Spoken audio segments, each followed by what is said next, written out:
présente, moi je suis Sonia Malek, agente de développement de la Banque de candidature de la diversité à Concertation Montréal et je travaille en étroite collaboration avec Nabila Garnati qui est justement chargée de projet du groupe des vins.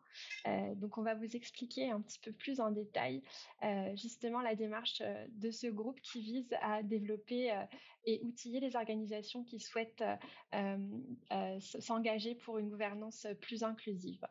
Donc, l'objectif de cette discussion, c'est vraiment une discussion bienveillante et accessible. C'est pour ça qu'on a choisi le mode réunion. Et donc, vous allez justement avoir la possibilité de poser vos questions à travers le chat ou caméra et micro ouvert à la fin. On a prévu un petit moment pour ça, donc on vous recommande de garder vos questions pour la fin. Donc la première partie de la discussion, ça va être une échange justement avec Nabila. Nabila va vous partager les constats et les apprentissages qu'elle a pu tirer du programme d'accompagnement du groupe des vins. Et en seconde partie, nous avons avec nous dans la salle plusieurs représentants et représentantes d'organisations qui ont justement suivi le programme d'accompagnement du groupe des vins de Concertation Montréal et qui vont partager avec vous leur apprentissage. Donc on a avec nous dans la salle comme panéliste Barbara Augustin, qui peut vous saluer, qui est administratrice au conseil d'administration du réseau Technosciences et qui est enseignante de microbiologie au Cégep Saint-Laurent. Nous avons aussi Jacob Mathieu Drum, qui est président du CRECA, donc directeur et aussi directeur partenariat à Fusion Jeunesse, et Erika Salem, qui est administratrice au conseil d'administration d'environnement jeunesse et qui est agente du programme du système montréalais, j'ai un écho, à Montréal Métropole en santé. Donc voilà la structure du panel et donc ensuite Nabila va échanger avec ces trois panélistes pour qu'ils puissent vous partager vraiment leurs apprentissages et qu'est-ce qu'ils ont pu mettre en place eux en matière de gouvernance sur les organismes sur lesquels ils siègent. Et nous allons clôturer la discussion avec vos questions. Donc, n'hésitez pas à les partager. Voilà. Donc, Nabila, on va commencer la partie sur le programme du groupe des vins. J'aimerais que tu nous présentes un petit peu plus cette initiative, en quoi ça consiste ce programme, et aussi par ton expérience à travers différentes cohortes, quels sont justement en quoi ça consiste et comment tu as pu les accompagner. Alors, merci Sonia. Alors, le programme du groupe des vins, c'est un programme qui a été lancé en 2019, un programme d'accompagnement qui s'adresse aux représentantes et aux représentants d'organisations qui souhaitent s'engager donc vers une gouvernance inclusive. Alors, ça s'adresse aux personnes qui sont à la direction générale de leur organisation ou alors des personnes qui occupent un poste d'administrateur ou d'administratrice au Sénat. Donc, ça peut être des personnes qui œuvrent dans des OBNL, dans des organisations publiques, parapubliques, des entreprises d'économie sociale, des coopératives, et donc des personnes qui sont sensibles, qui sont interpellées par les questions d'équité, de diversité, d'inclusion, qui ont fait le constat qu'il y a une sous-représentation des membres issus de groupes sous-représentés au sein de leur CA et qui donc souhaitent donc en apprendre davantage, avoir les connaissances qu'il faut, les outils qu'il faut justement de manière à ce qu'ils puissent initier des actions concrètes dans ce sens et accueillir des nouveaux membres donc issus de la diversité au sein de leur conseil d'administration. Alors dans le cadre de ce programme qui s'étale sur plusieurs semaines et qui dure environ une moyenne de 3 mois, eh bien, les personnes participent à des ateliers, à des groupes de discussion. Ils acquièrent donc les outils qu'il faut et ça leur permet également d'échanger. Merci. On a un petit problème de son. Il y a comme un écho. Ouais, il y a un écho. Je sais pas si c'est dans la salle où tu es. Euh, Alors, ok. c'est ça. Donc, à date, 4 cohortes ont été réalisées. Une cohorte intensive, donc un programme spécifique, une collaboration avec le Conseil des Arts de Montréal, donc 2 jours et demi de formation intensive. Et une deuxième cohorte intensive est en cours en ce moment, donc c'est pas terminé. Donc, je te dirais qu'au total, ce sont 103 organisations qui ont participé au programme du groupe des 20. Parfait. Je vais peut-être préciser, ce programme, ça peut peut-être faire peur aux personnes qui sont dans le public. C'est pas un programme à temps plein, Nabila. C'est Non, sur cette effectivement, période-là. oui, non, c'est vraiment en soirée parce que ce sont des personnes qui travaillent et qui ont un emploi du temps bien chargé d'ailleurs, donc qui sont à la gestion de leur organisation, soit siègent en tant que membre du SIA. Donc les rencontres ont lieu en soirée et en général, ça a lieu le mercredi soir. C'est toujours un peu à la même heure, de 18h à 20h. Donc voilà. Parfait. Et justement, donc à date, je crois que tu as accompagné 4 cohortes traditionnelles et 2 cohortes intensives. Oui. Quels sont les constats que tu dresses suite à ces différentes cohortes? Alors, depuis quelques années, vous l'avez toutes et tous constaté, on vit un grand engouement pour les questions en lien avec l'équité, la diversité, l'inclusion. Alors, bien sûr, il y a eu des événements tragiques, là, comme la mort de George Floyd, de Georges Echaquan, pour ne citer que, parce qu'il y en a eu bien d'autres avant, et avec le mouvement aussi de Black Lives Matter. Donc, tout ça, ça a fait en sorte que ça a un peu démontré l'urgence qu'il fallait agir sur ces questions-là, et puis que donc beaucoup d'organisations, d'entreprises se sont dit, eh bien, il est grand temps d'agir et il est grand temps de passer de la parole aux actes, parce qu'on en parlait avant, mais là on a comme ressenti un peu l'urgence qu'il fallait vraiment aller de l'avant. Puis je te dirais que le programme du groupe des 20 a vraiment profité de cet élan-là et a vu au fil des ans un intérêt de plus en plus grand de la part des organisations, donc de participer au programme du groupe des 20. Alors moi, mon premier constat, c'est que j'ai été vraiment frappée et touchée par l'engouement des gestionnaires, des membres de CA à se doter justement de conseils d'administration plus représentatifs de la société québécoise, donc par leur volonté vraiment de s'outiller pour faire plus de place à la diversité. Donc, ils sont conscients qu'il y a vraiment des choses à faire, et vraiment, malgré, comme je disais tout à l'heure, un emploi du temps chargé, et bien, ils trouvent ce temps-là pour vraiment s'investir dans ce programme et participer au groupe des 20. Je te dirais que aussi, avec cette vague-là, il y a aussi beaucoup d'organisations qui ont surfé sur ça.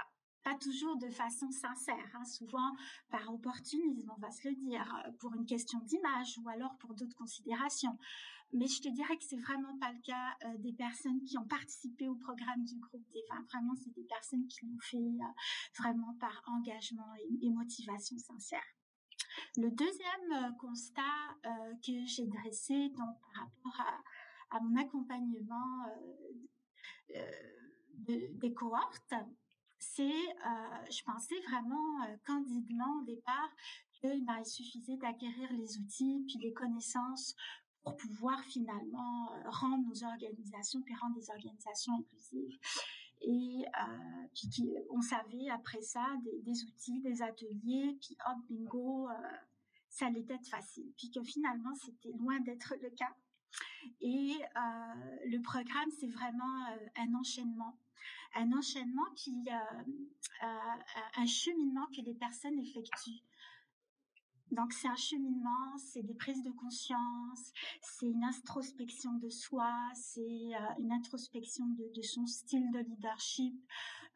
Ce sont des personnes qui sont amenées à prendre du recul par rapport à leurs pratiques, par rapport à leurs biais également, de leurs angles morts. Et donc, je me suis rendu compte que finalement, pour pouvoir atteindre ce savoir-faire, il fallait avant tout commencer par le savoir-être. Et c'est quand on commençait justement par faire tout ce constat-là, puis ce travail sur soi, qu'on était plus en mesure et plus prêt justement après, à utiliser les outils et toutes les connaissances qui ont été acquises. Ok. Aussi, c'est sûr que les organisations avec lesquelles tu travailles, c'est en effet des organisations qui sont plutôt des alliés, qui sont convaincus et qui ont envie, en tout cas qui ont la volonté, mais qui savent pas forcément comment et par où commencer.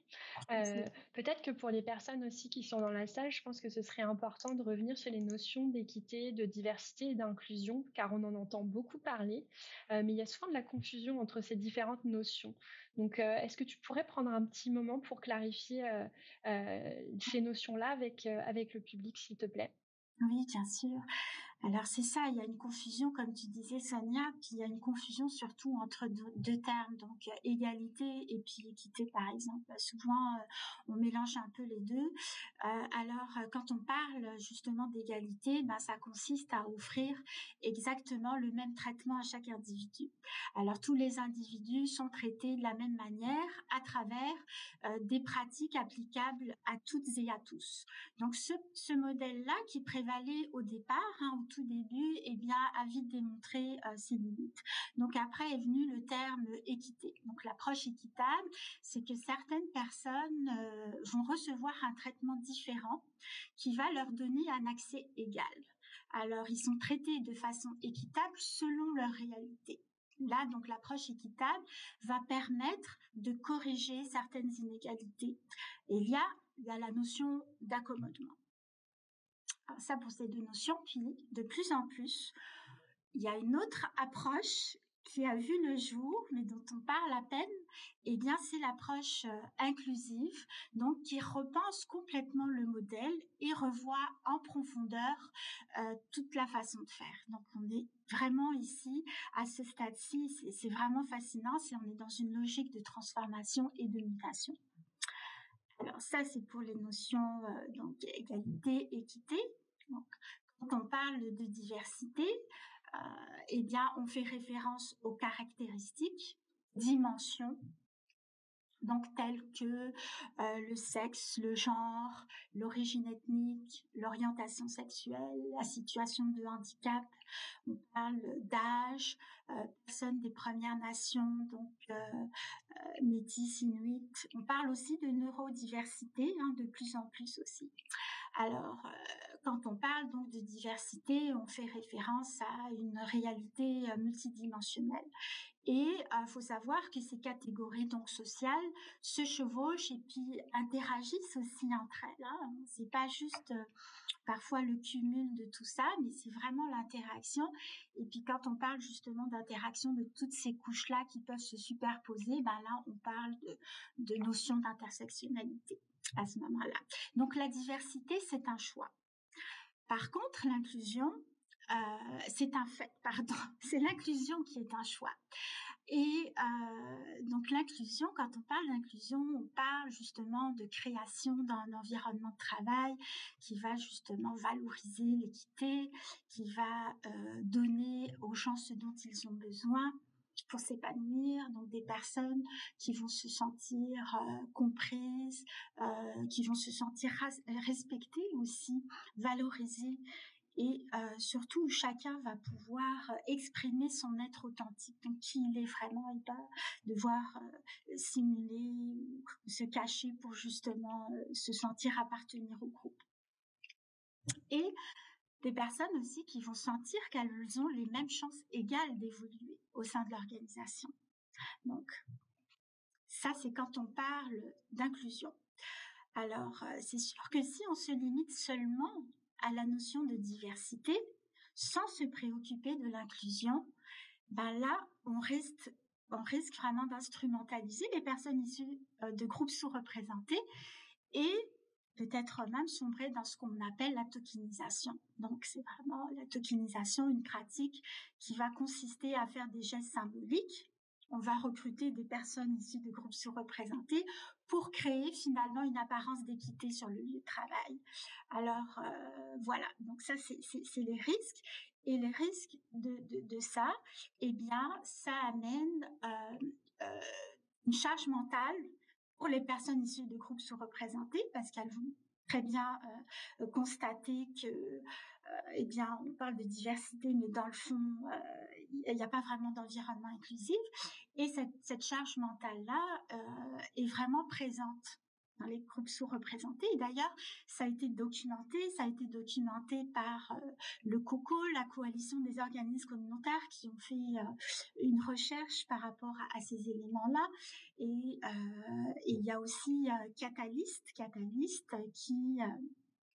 piloté une étude également sur la charge mentale des personnes de couleur.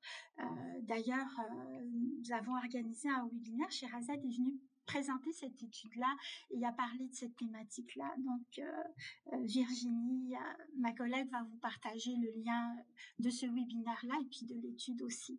Donc, charge mentale, et ensuite, ça peut déboucher sur des problèmes de santé physique, mentale, d'abandon, de démission. Voilà. Mais merci. Je pense que ça met tout le monde un petit peu au clair par rapport à ces notions. Par rapport justement à ton expérience avec les différentes cohortes, puis toi aussi, tes propres expériences, est-ce que quels sont un peu les prérequis selon toi pour justement mettre en place une gouvernance inclusive? Alors, ça prend au tout début, une volonté réelle, sincère, authentique, faite vraiment pour les bonnes raisons, et endossée par la direction générale, les membres du CA, ainsi que l'ensemble de l'équipe. C'est pas juste l'affaire du CA, de la direction générale, mais c'est sûr que ça prend un endossement clair. Parce que si ça vient de la base, puis que c'est pas endossé, on n'ira nulle part. Alors, faut le faire vraiment pour les bonnes raisons. Il faut que, comme on dit en anglais, walk the talk. Il faut que les bottines suivent les babines. Voilà.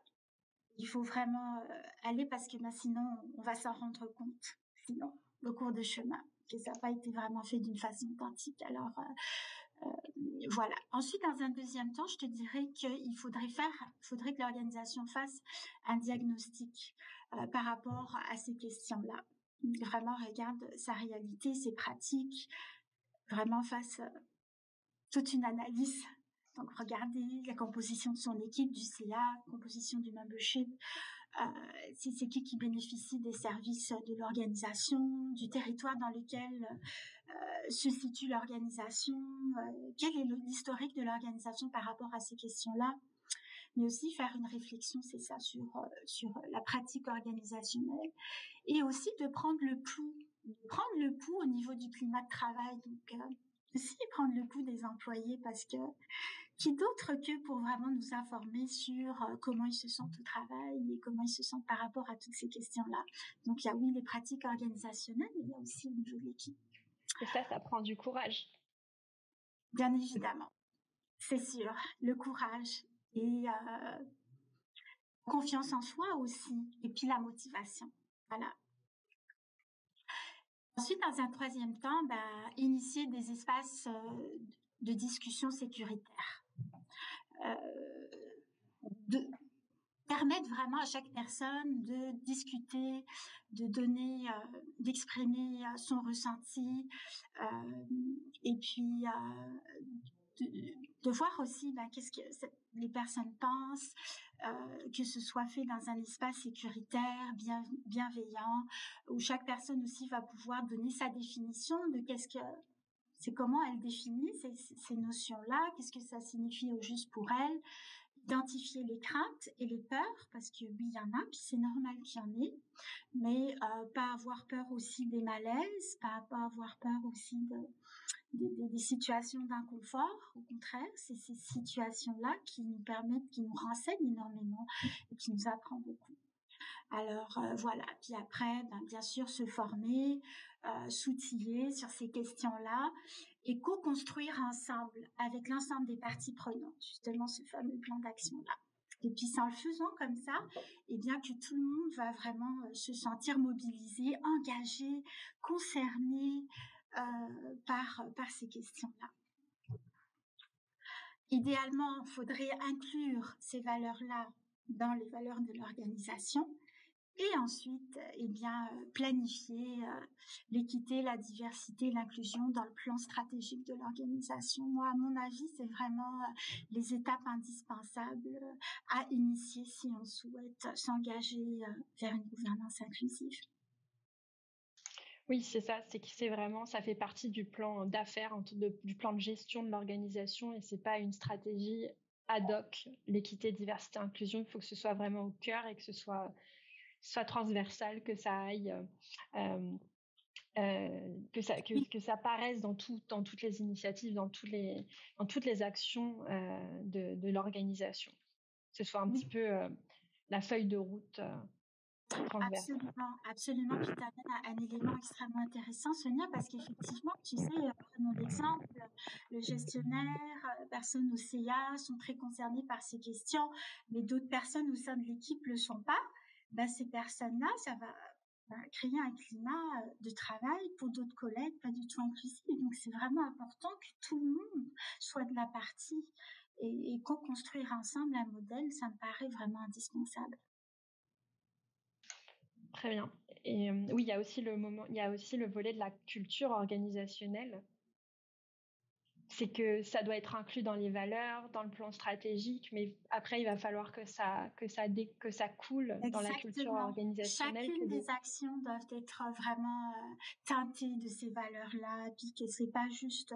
Souvent, on le voit dans les grosses entreprises qui ont un service RH, on pense que c'est juste l'affaire du département RH, alors que non, c'est vraiment l'affaire de tout le monde. Et pour au niveau des enjeux, justement, des défis auxquels sont confrontées les organisations que tu as pu accompagner au fil des cohortes du groupe des 20, qu'est-ce que tu as pu constater? Parfois, c'est ça, du découragement face à l'ampleur du chantier qu'il y a. Parfois, il y a tellement de choses à entreprendre que ça peut être, et puis à juste titre d'ailleurs, ça souvent sont des organisations où il n'y a pas beaucoup d'employés, de ressources, pas beaucoup de ressources financières, de ressources humaines aussi pour pouvoir vraiment s'adresser à ces questions-là. Puis je te dirais, c'est vraiment ça. Et aussi, moi, on m'a souvent demandé, puis cette question a souvent été posée également aux formateurs et formatrices qui interviennent dans le cadre du programme. Est-ce qu'ils veulent avoir un plan d'action, un modèle de plan d'action? Et donc, ce qui leur est dit, c'est que malheureusement, on ne peut pas leur proposer un plan d'action déjà préétabli parce que c'est eux-mêmes qui vont devoir faire justement ce travail d'initier leur propre plan d'action qui va convenir à leur réalité, à leurs besoins, aux enjeux qui sont vécus. Tout le monde ne part pas du même point de départ. Il y a déjà des organisations qui sont avancées sur ces questions-là, d'autres qui le sont moins. Donc, il y a ça à prendre en compte. Et vraiment, l'importance de se mettre en mouvement. On n'a pas besoin, si on parle de gouvernance inclusive, mettons, puis on compare ça avec une course une course par exemple de semi-marathon, voilà. Et puis les personnes ne sont pas au même point de départ. Il y en a qui sont jamais pratiquées, exercées. Donc on va commencer d'abord par marcher, et ensuite on va marcher pour une plus longue période, puis ensuite on va pouvoir courir. Donc vraiment chacune a son rythme. C'est pour ça que le plan d'action, il doit être vraiment spécifique et propre à chaque organisation, puis c'est l'organisation qui doit faire ce travail. Donc l'autodiagnostic dont je parlais tout à l'heure est extrêmement important parce que ça va être vraiment le point de départ pour initier des bases et de savoir par où commencer et quoi faire. Alors c'est vraiment un travail de longue haleine, c'est pas quelque chose qu'on entreprend à un moment donné et qu'ensuite on lâche, c'est vraiment quelque chose qu'on doit faire à tous les jours, les bonnes pratiques, comme pour les bonnes habitudes qu'on intègre au niveau personnel, c'est exactement la même chose au niveau de la gouvernance inclusive, je te dirais. Et aussi, je pense que souvent les OBNL ont l'impression que ça va être trop difficile pour elles parce qu'elles n'ont pas de département RH, elles n'ont pas de spécialistes, mais elles ont quand même aussi la possibilité d'être plus agiles parce qu'elles sont plus petites, qu'elles ont la capacité de s'organiser, de se rencontrer plus facilement. Des fois, il y a aussi, j'imagine, c'est sans doute moins hiérarchique. On est dépendamment évidemment des structures, mais c'est sans doute moins complexe. Donc, Oui, tout à fait, tu as absolument raison. Et c'est ça aussi qu'il leur est dit, parce que par rapport à des grosses entreprises là, qui ont les moyens, puis qui ont tout un département, puis des personnes pour adresser ces questions-là, ben, parfois ça peut prendre aussi énormément de temps, puis c'est difficile d'intégrer les changements. Plus c'est gros et plus les changements sont difficiles à opérer, versus quand on est une plus petite organisation, et ben on peut justement s'adapter, se réajuster beaucoup plus facilement, effectivement. Ouais, ça, c'est un élément extrêmement intéressant pour les OBNL. Écoute, merci pour ce premier volet. Je pense que ça permet vraiment de se rendre compte un petit peu des constats par rapport à ce que tu as pu, toi, rencontrer dans ton groupe, tes différents groupes d'accompagnement. Je pense que ce qui va être intéressant maintenant pour la suite du panel, c'est justement de discuter avec les organisations que tu as pu accompagner, Nabila, puis qu'elles puissent nous donner un petit peu de la visibilité sur ce qu'elles ont pu mettre en place. Donc, je vais te laisser leur poser différentes questions, comme tu les connais très bien. Oui, ben merci beaucoup Sonia pour cette conversation. C'était vraiment chouette de faire ça avec toi. Alors oui, ben moi très ravie de retrouver mes chers collègues qui ont participé à des cohortes différentes. Alors Barbara Augusta a participé à c'est assez récent, la 4e cohorte du groupe des gens. On a Erika Salem qui, elle, a participé à la 3e cohorte du groupe des 20. Et Jacob, bah toi, tu as participé à la toute première cohorte du groupe des 20. Alors moi, vraiment, j'aimerais un petit peu vous écouter et vous faire un retour avec vous un petit peu sur quelles ont été vos réflexions. Quelles sont les réflexions finalement que vous avez menées au sein de votre organisation et les enseignements que vous avez tirés durant votre participation au groupe des 20. Alors au choix, je vous laisse Je peux commencer. Je peux commencer. Donc, je me représente Barbara Augustin, administratrice du OCA du réseau Technosciences et enseignante au niveau collégial depuis 16 ans. Je pense que moi, ça fait juste une année que je suis au réseau, presque une année, au réseau Technosciences. Et il y avait déjà une réflexion qui avait commencé parce que moi, j'ai été recrutée avec le programme Trouve ton CA de Concertation Montréal. Donc, il y avait déjà une réflexion qui était amorcée. Mais en même temps que je faisais le groupe des 20, nous étions dans un processus de recrutement et je faisais partie du comité qui s'occupait des candidatures. Puis ma participation m'a permis de me questionner beaucoup sur les différentes étapes qui étaient suivies et la place que la diversité avait tout au long de ce processus-là. Donc, j'ai amené mes réflexions au CA parce que dans le CA, je suis la seule personne issue de la diversité. Donc, et j'ai vu que notre processus de recrutement n'allait pas dans la direction où est-ce que ça permettait d'aller chercher une plus grande diversité. Donc, j'ai amené ces questions-là. Donc, c'est les premières réflexions que nous avons eues ensemble. Voilà. Merci. Et moi, j'ai une question, je suis curieuse, Barbara. Est-ce que tu as trouvé des alliés au sein du CA? Oui, j'ai été très chanceuse. Le président du CA, tout de suite, m'a dit c'est un sujet qu'il était vraiment d'accord qu'on aille dans ce sens-là. Puis il m'a même dit, parce qu'on en a parlé beaucoup dans le groupe des 20, il dit, je veux pas que tu portes ce dossier-là parce que ça peut être plus difficile pour toi émotivement. Donc, il dit, je veux que tu me laisses un peu chapeauter ce dossier-là à ta place. Donc, moi, ça m'a fait le plus grand bien. Ça, c'est super, parce que c'est ça, souvent, les personnes issues de groupes sous-représentés se retrouvent avec ce fardeau-là de porter ces enjeux-là, puis c'est vraiment pas évident. Alors, bravo. Jacob, Erika? Oui, je peux y aller. Je peux y aller. Merci de l'invitation, en fait. Moi, je vais me présenter également. Là, j'ai un baccalauréat en économie et politique. Ça fait 3 ans que je suis président du CRECA, mais ça fait 6 ans que je suis sur le conseil d'administration. Je suis trésorier d'une coopérative aussi depuis 7 ans. Je suis responsable des partenariats chez Fusion Jeunesse, un organisme en persévérance scolaire. Puis je suis papa de jumeaux depuis 8 mois aujourd'hui. Ben, effectivement, dans les réflexions qu'on a menées, ben, un petit peu comme pour Barbara, il y avait une réflexion qui était quand même antérieure à notre processus dans le groupe des vins. Même que le groupe des vins a été un petit peu le résultat du début de ce processus-là. Moi, quand je suis arrivé à la présidence il y a 3 ans, on a fait des constats qu'il y avait des problèmes. Le CRECA, c'est un centre d'éducation populaire dont la mission est de favoriser l'intégration socio-culturelle et économique des populations vulnérables par des activités éducatives et communautaires suscitant la participation citoyenne. Ce que ça veut dire, ça, c'est qu'on fait de la francisation, de l'alphabétisation, des cours d'informatique de base, des activités de participation citoyenne, mais notre conseil d'administration, notre gouvernance ne reflétait pas du tout notre clientèle, pas du tout notre communauté. Donc, il a fallu, on a fait le constat, mais une fois qu'on fait le constat qu'il y a un problème, là, qu'est-ce qu'on fait? On se tourne vers où? Sont où les ressources? Puis, à travers tout ça aussi, c'est quoi mon rôle comme personne qui n'est pas issue de la diversité? Puis, il y a des défis aussi parce qu'on veut faire les choses comme il faut. Puis moi, je pense que la grande réflexion qu'on a eue à travers tout ça, c'est l'écoute, c'est de savoir des fois prendre un pied de recul. Écouter les autres, savoir qu'on rentre dans ça en ne sachant pas, en écoutant, en voulant apprendre, puis en étant humble dans ce processus-là.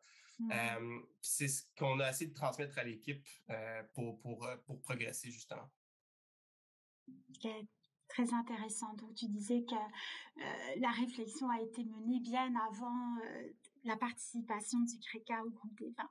Elle a été initiée, mais ce qu'il a fallu faire après ça, c'est qu'il a fallu aller chercher des outils et là, convaincre l'équipe aussi parce que opérer des changements drastiques quand même dans un CA, dire qu'à un CA plein, ben, notre composition, faut la revoir, mais ça veut aussi dire qu'il y a des changements qui vont avoir lieu.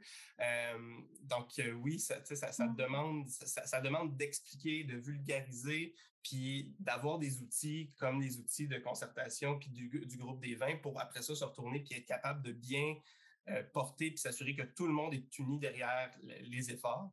Ben, ça a une grande valeur. Super. Et puis pour toi, Erika, au niveau d'environnement jeunesse? Oui. Donc, je me présente. Je m'appelle Erika Salem. J'utilise le pronom elle et j'aimerais reconnaître que j'habite sur le territoire de Tiohtià:ke, qui est le territoire traditionnel des Kanien'kehá:ka, qui sont les véritables gardiens de ce territoire. Depuis maintenant 3 ans, je suis administratrice chez Environnement Jeunesse, qui est aussi appelé Enjeu. Et c'est un organisme qui est d'éducation relative à l'environnement qui vise à conscientiser les jeunes du Québec aux enjeux environnementaux. Et en 2018, on a entamé une poursuite contre le gouvernement fédéral pour son inaction climatique puis faire respecter les droits fondamentaux des jeunes. Puis à partir de ce moment-là, on a véritablement compris qu'on s'engageait dans une approche de justice climatique, puis que la justice climatique n'est pas que intergénérationnelle. Puis c'est là qu'on a voulu commencer à comprendre, OK, ben si on veut faire de la justice climatique, il faut se solidariser avec des groupes qui vivent des oppressions systémiques. Puis c'est là qu'on a commencé à opérer un changement majeur pour que toute notre approche de protection de l'environnement, qui était de l'approche traditionnelle, soit vraiment réorientée vers la justice sociale, la protection de l'environnement et la justice sociale. Donc, à partir de ce moment-là, on s'est regardé et on s'est dit, on n'est rien qu'une gang de blancs autour de la table et des gens privilégiés. Donc, on a voulu un peu mieux comprendre qu'est-ce qui se passe, pourquoi on est juste ces personnes-là, puis surtout dans le travail quotidien d'organisation, comment on fait pour rejoindre, s'assurer qu'il y a des jeunes aussi qui s'identifient à des groupes qui sont opprimés ou marginalisés de façon systémique, puis qui participent qui puissent au moins être rejoints puis participer à nos activités. Donc, il y a eu une grande réflexion. On a commencé ça avec juste de poser la question de c'est quoi l'inclusion et ça veut dire quoi le mot diversité. Donc, on est allé chercher des outils de formation, mais après ça aussi, on a voulu ajuster nos valeurs organisationnelles. Donc, on a ajouté une valeur de solidarité, puis on s'est posé la question de ça veut dire quoi la solidarité vraiment? Puis donc, on a transformé tranquillement notre organisation pour vraiment exposer notre volonté d'aller vers une approche de solidarité, d'inclusion, d'anti-oppression. Oui, c'est ça. Moi, c'est Erika. Je me rappelle quand j'avais discuté avec toi, j'avais été vraiment frappée et agréablement surprise quand tu m'as raconté tout ce qui avait été fait au niveau de ton organisation sur ces questions-là. Donc, vous étiez vraiment bien en avance. Vous aviez déjà bénéficié de formations. Donc, le groupe Pourtant, on se là. trouve vraiment pas bon, puis on veut toujours en faire plus. On n'est vraiment pas mais on n'est vraiment pas un exemple particulier. On met juste beaucoup d'efforts pour y arriver, mais on a tellement de choses à faire encore pour être véritablement. Ben, je pense que c'est continu comme approche. Et puis ça, c'est la qualité de l'humilité. Bravo Erika, mais c'est vrai que c'est ça que ça prend, c'est-à-dire se dire oui on fait, mais on peut en faire encore davantage, on peut faire encore plus, puis voilà, parce que si on se dit on a fait déjà assez, puis on est assez bon à ce niveau-là, on n'est pas vraiment dans la bonne démarche qu'il faut quand on parle de ces questions-là. Alors moi, j'ai une deuxième question pour vous.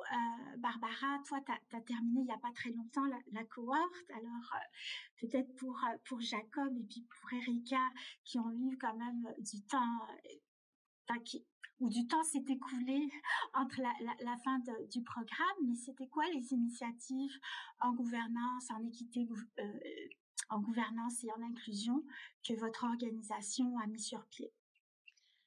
Comme tu viens de le dire, on est encore au premier balbutiement, comme on vient de terminer. Donc, nous, on est encore dans la phase diagnostique.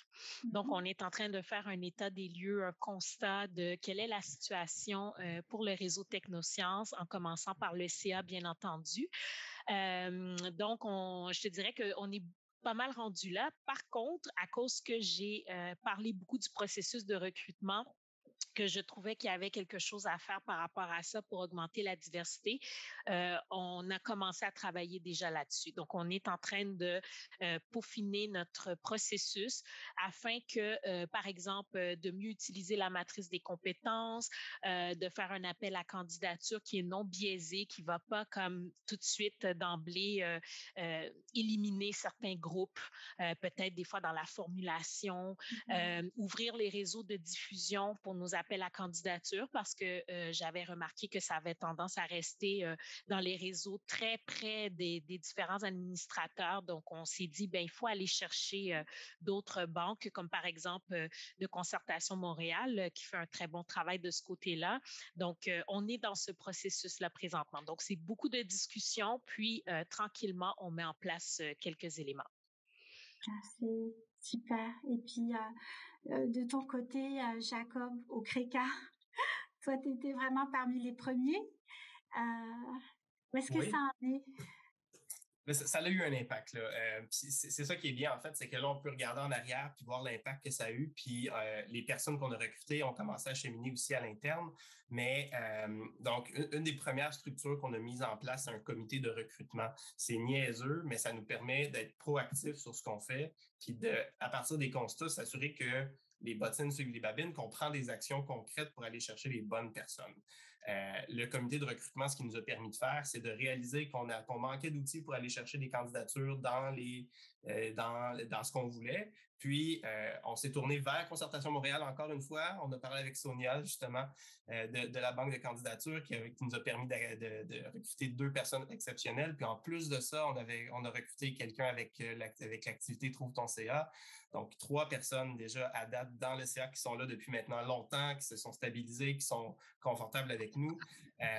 Mais à partir de là aussi, maintenant, c'est de s'assurer que ces personnes-là sont écoutées à l'interne, puis c'est de s'assurer qu'elles se sentent confortables de partager. Puis c'est normal en arrivant de vouloir écouter puis observer. Mais là, on arrive à un moment où ces personnes-là donnent leur opinion, où on sent qu'il y a une richesse vraiment supplémentaire au niveau de la gouvernance. Puis par ça, on est aussi plus sur le terrain. On essaie d'être plus proche de nos activités. On se déplace dans des manifestations, dans des mobilisations. On fait des formations en cours d'année pour nos administrateurs. Puis, je pense que dans une optique où il faut comprendre qu'il y a souvent des tendances qui vont contre l'inclusion, faut s'assurer que les efforts n'arrêtent pas quand on a atteint un certain niveau, qu'il faut continuer puis mettre en place des structures qui vont faire en sorte que nos actions sont pérennes. Ok, puis j'aime bien qu'à un moment donné, tu as dit oui, puis s'assurer que ces personnes-là vraiment aient tout l'espace qu'il faut, soient écoutées, puissent aussi donner leur opinion. Puis c'est très important cet élément-là, parce qu'il ne suffit pas juste, comme quand on parlait tout à l'heure d'inclusion, de recruter, il faut vraiment s'assurer que ces personnes-là peuvent vraiment intervenir et agir et se sentent vraiment partie prenante de tout le groupe. Et j'ai bien aimé justement quand tu as mentionné que j'imagine que vous aviez eu des discussions, puis toi en tant que président surtout, hein, Jacob, j'imagine que tu as fait cet exercice-là de voir avec eux comment c'était, comment ils se sentent, puis comment ils vivent leur expérience d'administrateur et d'administratrice au sein du CA. Absolument. Puis avec le comité de recrutement aussi, ça a été de leur donner des ressources pour qu'elles se sentent confortables aussi. Donc, un guide du nouvel administrateur, une facilité d'accès si jamais il y a des questions, des fois des appels juste avant une rencontre, un petit appel juste après, voir si les choses se sont bien passées. Puis dans la médiation des rencontres aussi, des fois, il y a des personnes qui sont passionnées, mais qui peuvent prendre beaucoup de place. Puis là, il faut juste s'assurer qu'une personne qui, des fois, ne prend pas sa place automatiquement, de s'assurer qu'on lui demande son avis sur des situations. Puis tranquillement, pas vite, ben là, les gens apprennent à prendre leur place. Mais oui, c'est ça. Je pense qu'il y a un travail aussi, une fois que les personnes sont incluses, pour s'assurer qu'elles prennent la place qui leur revient. Oui, tout à fait. Super. En tout cas, ravie d'entendre ça. Toi, recrutement, c'est vraiment super. Bravo. Et puis toi, de ton côté, Erika? Oui, nous, comme j'ai mentionné, on a adopté la valeur de solidarité. Ça a été un des premiers pas qu'on a fait, juste pour s'assurer qu'au niveau du recrutement des personnes employés, mais on s'assure que ces gens-là déjà sont des gens qui adhèrent à cette valeur-là. Donc avant, on l'avait pas, puis c'est une des façons de s'assurer que justement les personnes employées soient intéressées à adhérer à cette approche-là. Ensuite, on a révisé nos règlements généraux, qui était tout un travail qui avait été beaucoup aidé par Concertation Montréal et les ressources qui nous ont été rendues disponibles. Ça nous a aidé notamment au niveau d'aller travailler, faire nos procédures de recrutement sans qu'on l'inclue dans nos règlements généraux, mais ça nous a permis d'aller vers ça. Donc, avoir comme un peu tout ce que Jacob a mentionné au niveau des approches proactives pour le recrutement, c'était vraiment pas quelque chose qu'on faisait, utiliser la matrice de compétences. La plateforme Trouve ton CA est incroyable pour aller rejoindre des gens qui sont issus de milieux diversifiés. On fait aussi une auto-évaluation du CA pour justement avoir cette approche, disons, dans le temps, de toujours s'auto-évaluer, voir comment on peut s'améliorer, c'est quoi le ressenti de tous les membres du CA, puis essayer de retravailler sur les éléments qui sont mentionnés dans les commentaires de cette auto-évaluation-là, pour avoir toujours nos façons de faire en fonction de ça. On a fait une analyse diagnostique de notre composition du CA, de l'équipe, de nos pratiques, des activités qui sont organisées. Est-ce qu'on réussit véritablement à rejoindre des jeunes de tous les milieux? Est-ce qu'il y a des pratiques qu'on a ou des décisions qu'on prend qui font en sorte que certains jeunes peuvent être moins à l'aise ou moins aptes à participer à nos activités? On a, dans notre planification stratégique, tu l'as mentionné, Nabila, on a intégré l'intersectionnalité, la diversité et l'inclusion en tant qu'orientation. Donc, on travaille sur des objectifs qui, notamment, visent à renforcer notre compréhension de l'intersectionnalité des luttes, puis aussi s'assurer que toutes nos structures, nos pratiques, nos prises de position soient véritablement incarnent cette position-là qu'on prend. De solidarité. Puis finalement, c'est un travail d'apprentissage continu pour l'équipe et le CA. Donc, on se donne des formations tout au long de l'année sur différentes thématiques qui sont liées à ça. En tout cas, c'est vraiment très inspirant là, de vous écouter puis de voir tout ce qui a été initié, entrepris depuis. Vraiment, bravo. Mais si on devait parler des enjeux, des difficultés, des obstacles que votre organisation a dû relever, c'était quoi, s'il y en a eu? Ben, moi, pour ma part, étant donné qu'on est encore au début du processus, je m'attendais pas à ça, mais quand on a commencé à avoir des discussions, il y a eu un commentaire qui est sorti dans un CA. Ça a été Ah, encore la diversité, je suis tannée d'entendre parler de ça. Fait que là, je m'attendais pas à ça, puis j'ai complètement figé. Puis c'est ça qui fait qu'après, j'ai eu une discussion avec le président. C'est assuré de comment je me sentais par rapport à ça, parce qu'il m'a dit, mon Dieu, je m'attendais pas à ça, puis tout ça. Donc, il s'est assuré que Jacob mentionnait d'avoir un safe space pour parler. Je trouve que j'ai vraiment apprécié que le président ait pris le temps après de me parler puis de me dire, est-ce que tu es correct parce qu'il y a eu un moment malaisant? Puis après ça, on s'est rendu compte, puis dans le groupe des on en avait parlé aussi dans un des ateliers, qu'il faut commencer par une discussion. Tout simplement. Donc moi, je dirais que c'est ça le premier enjeu, c'est les mentalités. C'est de parler avec tout le monde, puis de se mettre sur un même pied d'égalité, puis de peut-être définir, parce que peut-être que cette personne qui a dit ce commentaire-là a juste une mauvaise vision de la chose, parce que là, on en parle tellement à toutes les sauces. Mais qu'est-ce que ça veut dire? Ça veut pas dire d'aller chercher de la diversité juste pour de la diversité, c'est d'aller chercher aussi de la compétence, là. Donc, c'est peut-être de lui faire comprendre ça. Donc, on est beaucoup dans la discussion présentement pour s'assurer que tout le monde, on est sur le même pied d'égalité avant de poser des gestes concrets, qui fait que j'imagine un jour, je pourrais être au niveau de Jacob ou de Erika. Je vois tout ce qu'ils ont fait. Là, je trouve ça très intéressant. Donc, j'ai hâte d'être rendu là, mais on est encore au début pour notre part. Mais les bénéfices, je sais qu'ils vont venir parce qu'il y a un réel désir de changement. Ah oui, j'en suis convaincue, Barbara. Puis juste de voir ton élan et comment ça se passe au sein du CA dans lequel tu sièges, j'ai en tout cas,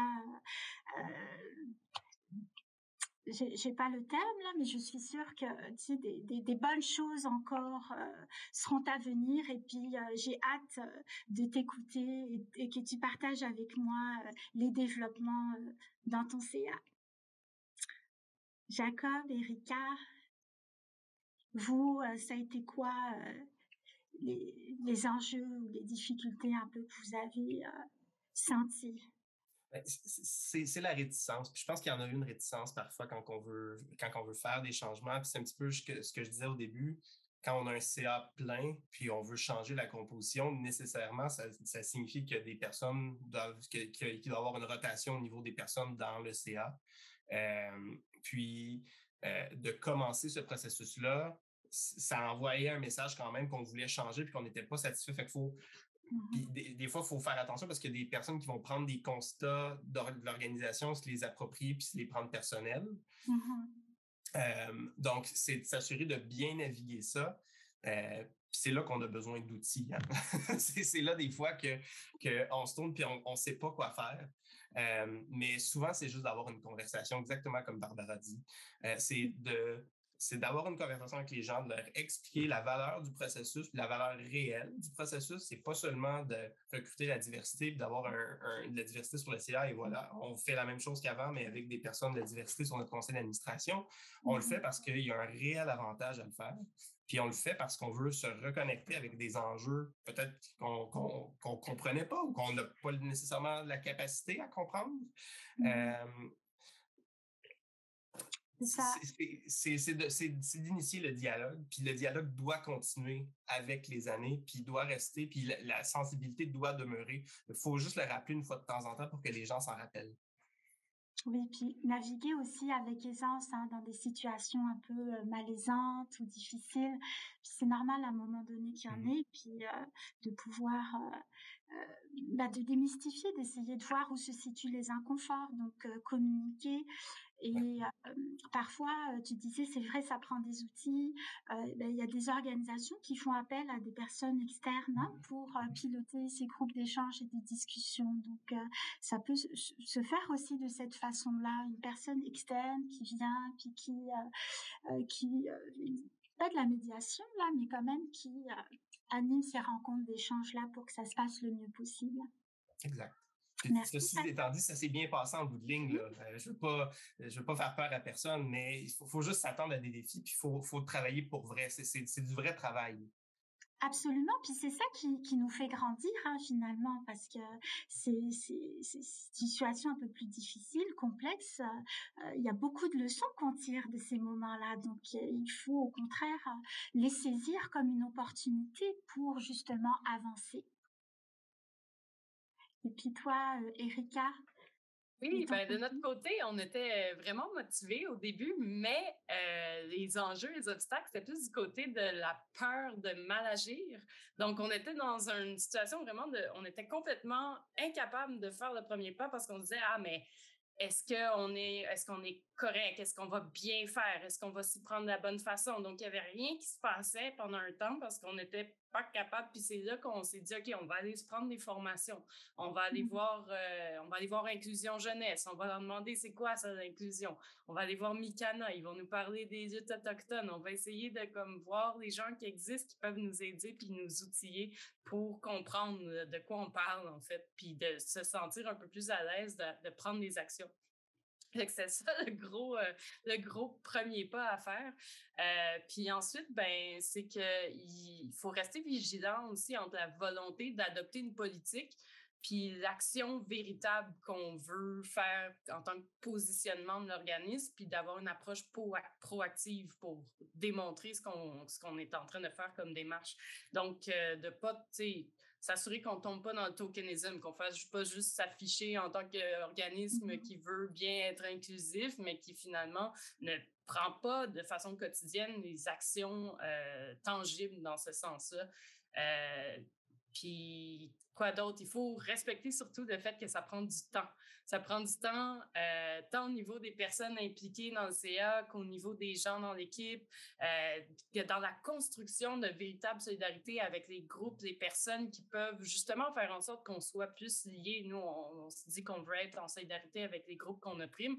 Cette solidarité-là doit être ressentie par les individus, par notre groupe, mais aussi par des liens forts qui prennent du temps à mettre en place. OK. En tout cas, c'est vraiment une discussion très riche et intéressante avec vous. On aurait souhaité vous garder encore plus longtemps et discuter, mais on a prévu quand même une petite période de temps pour les questions de notre auditoire.